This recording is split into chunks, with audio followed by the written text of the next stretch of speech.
Good morning my dear student. मैं प्रशांत मिश्रा आपको अपने YouTube channel Prashant SN Mishra में आपका स्वागत करता हूं। और जैसा कि फर्स्ट पार्ट मैंने बना दिया था MCQ का, जिसमें हमने 2 चैप्टर लिए थे, एक फर्स्ट चैप्टर और दूसरा कौन सा, सेकंड चैप्टर।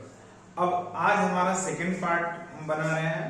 सेकंड पार्ट में आपका हमने 3 चैप्टर लिया है, third chapter, fourth chapter and fifth chapter, मतलब AP तक हमने क्या लिया है, आपका सिलेबस ले लिया। अब हम इन 3 चैप्टर्स का MCQ देखते हैं, कैसे आएगा, क्या क्या हो सकता है, किस टाइप्स का आ सकता है, किस फार्मूले के बेस पे आ सकता है, यह सभी हम देखेंगे। चलिए बिना देर किए हम पहला क्वेश्चन देखते हैं जो चैप्टर 3 से है।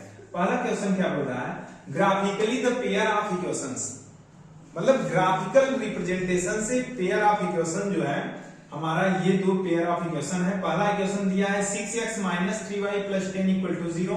सेकेंड इक्वेशन है 2x - y + 9 = 0। बोल रहा है रिप्रेजेंट 2 लाइंस व्हिच आर, यह कैसा रिप्रेजेंटेशन होगा इस लाइन का। पहला बोल रहा है इंटरसेक्टिंग एट एग्जैक्टली 1 पॉइंट, क्या ये दोनों लाइन आपस में इंटरसेक्ट करेंगे किसी एक पॉइंट पर। सेकेंड बोल रहा है इंटरसेक्टिंग एग्जैक्टली 2 पॉइंट, क्या ऐसे 2 लाइन यह हैं जो आपस में 2 पॉइंट पर इंटरसेक्ट करेंगे। या फिर थर्ड बोल रहा है कोइंसिडेंट। कोइंसिडेंट मींस होता है कि ओवरलैप करना, एक लाइन दूसरे लाइन के ऊपर ओवरलैप कर दे रहा है, ऐसा तो नहीं है। फिर नेक्स्ट D हमारा क्या है, पैरेलल लाइन। 2 पैरेलल लाइन है, मींस इसके बीच का जो डिस्टेंस है वो हमारा हमेशा इक्वल है। चलिए तो देखते हैं कौन सा। तो ये हमें पढ़ने के पहले हमें ये समझना होगा कि कंडीशन क्या होते हैं, मतलब लाइंस का लाइन अलग अलग आते हैं तो इन सभी केसेस में क्या केस बनते हैं।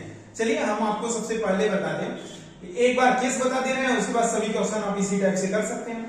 फर्स्ट जो केस हमारा बनता है, पहला केस, यदि कोफिशिएंट ऑफ x, इसका जनरल इक्वेशन हम राइट कर ले रहे हैं a1x + b1y + c1 = 0, ठीक है।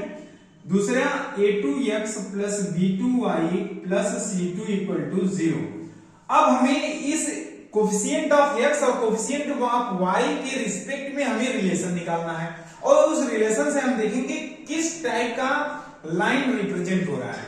पहला जो कंडीशन आता है वह a1/a2 = b1/b2, मींस हम यहां पर पहला कंडीशन देखते हैं a1/a2 = not b1/b2।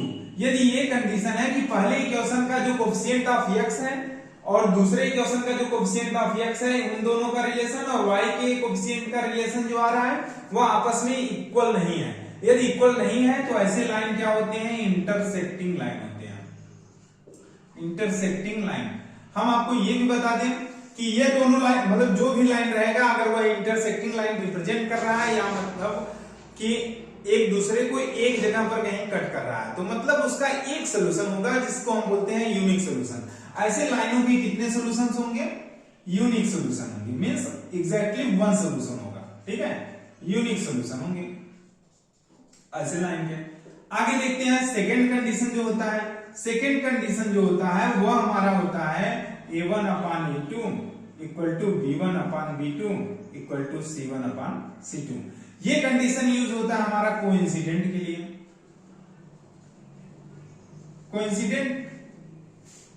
Coincident line क्या होता है, कोइंसिडेंट लाइन वो लाइन होता है जो एक दूसरे के ऊपर क्या हो जाए, ओवरलैप कर जाए। तो यहां पर कोफिशिएंट ऑफ x का रेशियो, कोफिशिएंट ऑफ y का रेशियो और कांस्टेंट टर्म का रेशियो जो होगा वह सभी अगर इक्वल हैं तो हम क्या बोल सकते हैं, ऐसे लाइन क्या होते हैं, कोइंसिडेंट होते हैं।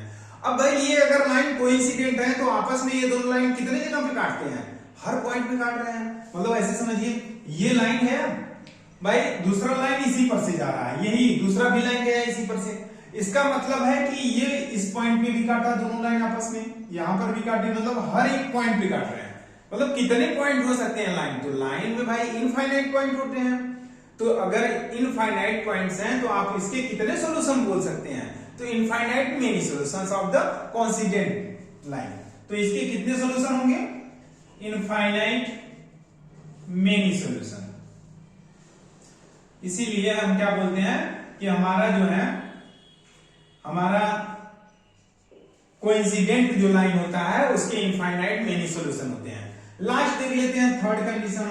थर्ड कंडीशन हमारा है, अगर a1/a2 equal to b1 upon b2 is not equal to c1 upon c2। ऐसे लाइन अगर ये रिलेशन या ये कंडीशन अगर शो कर रहा है तो इसका मतलब वो लाइन क्या है, पैरेलल है। कैसा लाइन है, वो लाइन पैरेलल शो कर रहा है। अब पैरेलल शो करने का मतलब है कि दो लाइन आपस में ऐसे जा रहे हैं, कहीं पर इंटरसेक्ट नहीं कर रहे हैं, मतलब समझ रहे हैं। ऐसे लाइन जो कभी आपस में इंटरसेक्ट न करें वो आपके पैरेलल लाइंस होते हैं। अब जब कभी इंटरसेक्ट ही नहीं कर रहा है तो उसके सोल्यूशन नहीं निकल सकते हैं, इसलिए ऐसे कंडीशन में इसके क्या होते हैं, नो सोल्यूशन होते हैं। अब ये केस हो गया। दूसरा एक टॉपिक हम आपको बता दें, कंसिस्टेंट और इनकंसिस्टेंट। कंसिस्टेंट क्या होता है, जिस भी लाइंस के इक्वेशन होते हैं उसे कंसिस्टेंट बोलते हैं, जिसके इक्वेशन नहीं होते हैं वो हमारा क्या होता है, इनकंसिस्टेंट। तो इनकंसिस्टेंट कंडीशन में सिर्फ हमारा क्या होता है, थर्ड वाला होता है इनकंसिस्टेंट, और ये सभी हमारे क्या होते हैं, ये भी कंसिस्टेंट होता है,